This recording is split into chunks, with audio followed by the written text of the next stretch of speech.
My name is Pierobon, and I was born and raised here in Vancouver. Sometime in the late 70s, I discovered a book and had an epiphany when I realized that these amazing things could be made out of wood. Looking around Vancouver, there were no options for actually being schooled in this field, so I bought a Volkswagen van. I drove literally around North America. It took 10 months. It was an amazing trip. Went to all the schools that were out there, and I settled on one in Rochester, New York. Primarily, I'm a furniture maker, and when I went to school, I studied to be a woodworker furniture maker. Over the years, I've adapted other materials, metalworking, and have a metalworking facility downstairs now, and also stone. You'll see bits and pieces of stone laying around here, which I incorporate now as well. And I'm also very interested in sculpture. More really, I'm interested in sculpture than I am furniture. So I combine those two sensibilities and try to make functional sculpture, if you will. I think my primary interests are really to integrate components of the environment that I live in and somehow assemble them to reflect back the physical environment. I've always liked that sort of iconic furniture form because it's such really a reflection of the human body. Seat, arms, legs, back. I mean, it really is the human form in negative space. So these things are so anthropomorphic. So I do a lot of that work as well. You know, it's not just functional furniture, but public art and pure sculpture as well.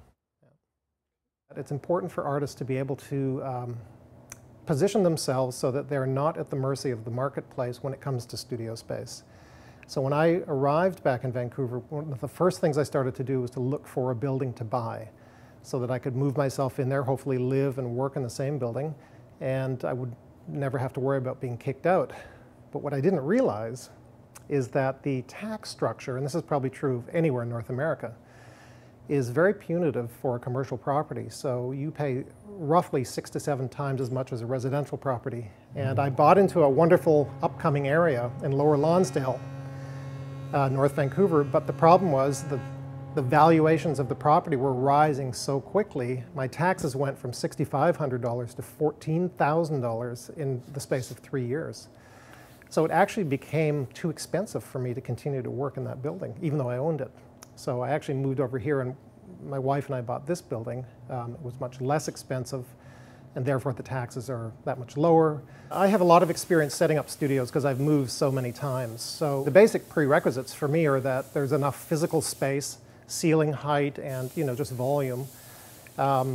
So this building was an ideal choice for us because it was quite decrepit when we bought it. The skylights had been closed, so there was no evidence of them.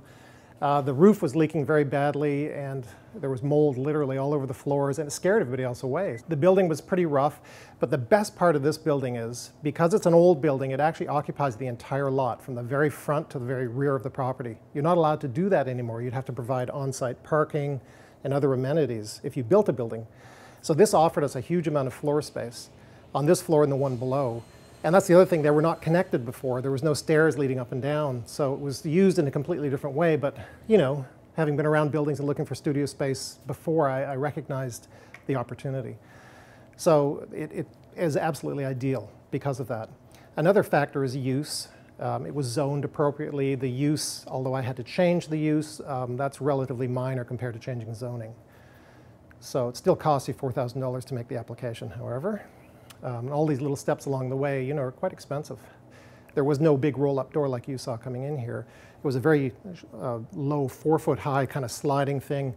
When we bring materials in that come in the roll-up door, we bring all the sheet goods and put them into those racks, and then the solid lumber that's being used fairly soon is going to be stored there. There's also a bunch of storage downstairs for sort of longer term.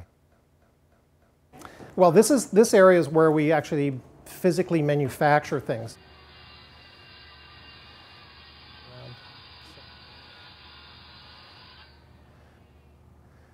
The machining gets done in the other room, and then once you've got your boards machined, you cut your joinery, you do assembly, all that kind of stuff happens in here. And then that's where you would take things to finish them. This was one of the coolers that was in the back of the building here, the last remnant of the previous owner of the building, the Frabee Sausage Company. Like any small business, I suppose things are up and down. And it really depends on what's happening in the marketplace. And right now is a tough time, you know, in the art world. That space up on the front actually was part of the studio. We had a gallery in the front and a couple of guys working in that. There's 2 rooms up there. But in the last couple of years, things have slowed down. Money got really tight, so I had to rent that out. And that is a part of surviving. It's just, you know, being flexible and changing as times or the situation around you changes. And this space right here is a new space that I'm renting out as well, and is in reaction to, you know, the difficult economic environment. It was rented before, but was very kind of amorphous and, you know, now it's well-defined. I'm learning how to be a landlord. And there's lots of infrastructure in this building. We've got like a dust collector in here, an air compressor there. You know, all these things provide for everybody to work in the building. And then you want to have a look in Kent's space. So this is Kent Anderson, and Kent's a sculptor and a tool collector, in case you haven't noticed. When you interview people to come and share the space, I think there has to be some kind of sympathetic, you know, understanding. If somebody was just making money, you know, and pushing plywood through the table saw and was on 8 hours a day, oh, it would drive me crazy. I mean, we actually, it's normally a fairly quiet building for 3-dimensional object making. So, you know, we have our moments, you know, maybe an hour or 2, you know, where you're just going at it and you're milling lumber up and that type of thing. And then it's quiet and there's time to reflect and, you know, talk and all that. It's civilized.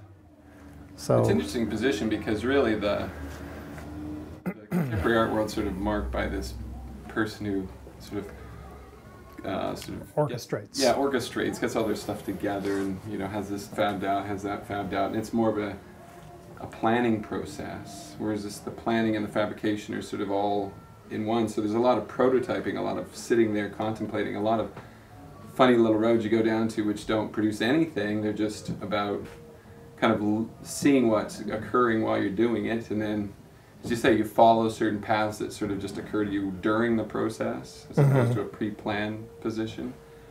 And I think if people were, like, if you get somebody who's truly just about conceptual art, maybe sitting there all the time, they'd probably be irritated by the noise and the dust.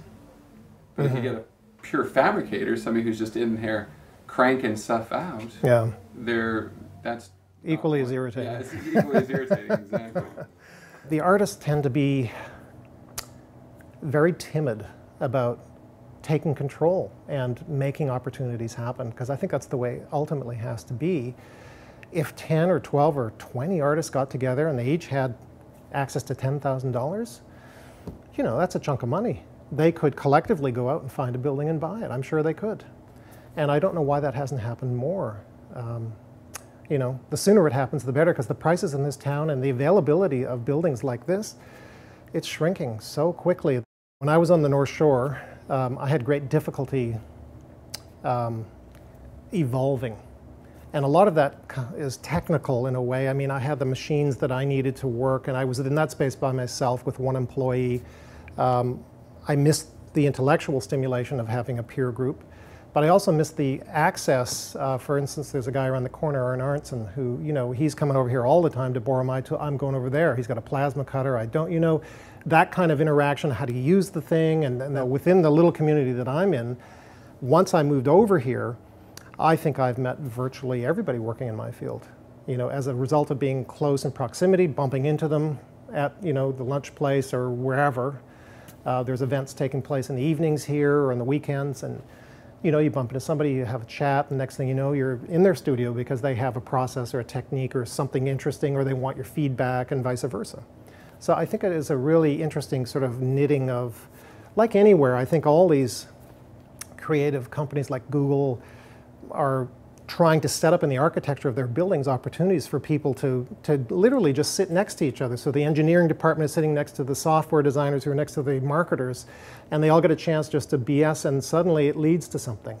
And you can't really predict how that's going to work, but it definitely makes a difference, yeah.